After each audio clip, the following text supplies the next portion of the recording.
Thank you. We'll now recognize the chairman of the full committee, Mr. Westerman. Thank you, Chairman Stalbert. Thank you, Director Stone-Manning and Director Owens for being here today. Director Stone-Manning, I was reading in the newspaper this morning about BLM's proposal to sell land or to do conservation leases, I guess is what you would call it, on BLM land. And I'm a little bit confused, but could you tell me what how BLM defines conservation, or how you personally define conservation? Congressman Westerman, thanks for the question. The public lands rule envisions, I think the conservation lease portion of that rule that you're referring to is for two purposes, for restoration activities and for compensatory mitigation. So if you go back to Teddy Roosevelt, he said that conservation means development as much as protection. We often hear it called wise use.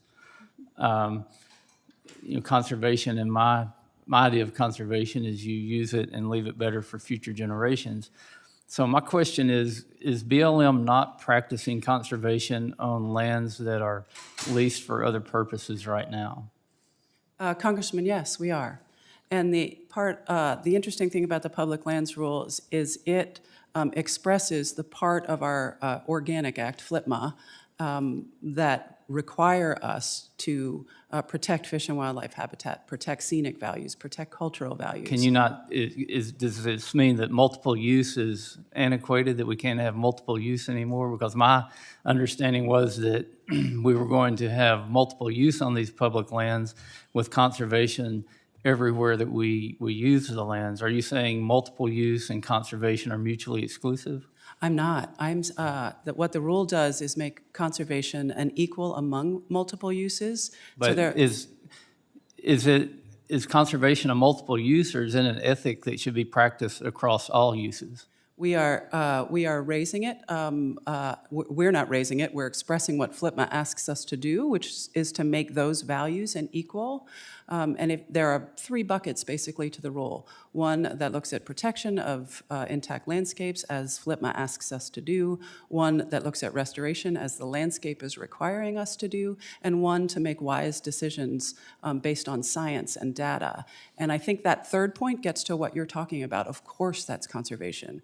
Bringing science data into our decision-making. It's giving the impression that there's no conservation taking place on BLM lands now, so you've got to set aside a new category and call it conservation, which I think is very concerning to me if BLM is not practicing conservation where you have oil and mineral leases, where you have grazing. Conservation should be throughout all of the uses on BLM land. And also, some of the actions of BLM are telling me that conservation is not being practiced. If you look at wildfire, we've seen an average of about 2 million acres per year go on BLM land go up in flames. And if you do a rough calculation, you're probably looking at 30 or 40 million tons of carbon being released every year off of BLM lands. That doesn't seem like conservation to me. So shouldn't BLM be focused more on practicing conservation under the programs that you've already got, rather than trying to set aside more land to put them in programs like BLM manages forest land, which is really not managed at all. It's being mismanaged. You talked about science. There's been this push. Your agency actually released a report on old growth with the Forest Service that clearly recognized that mature forests are not scientifically recognized term in forestry. If you really claim to utilize the best science, why is BLM proposing to fundamentally change the way we manage these forests on flawed science? Congressman, thanks for the question. The technical report that I think you're referring to was written by scientists. And they said that your terminology is wrong. I've got to go quickly to Ms. Owens. When Secretary Holland was here, she talked about 20 new mine modifications or expansions that your agency has approved since 2021. Can you tell me what new mines or modifications or expansions those were? Representative Westerman, thank you for the question. Most recently, in fact, on May 12th, the department approved a mining plan modification for the center mine in North Dakota. And we have What kind of mine was that? in center mine, what kind of mine? What were they mining there?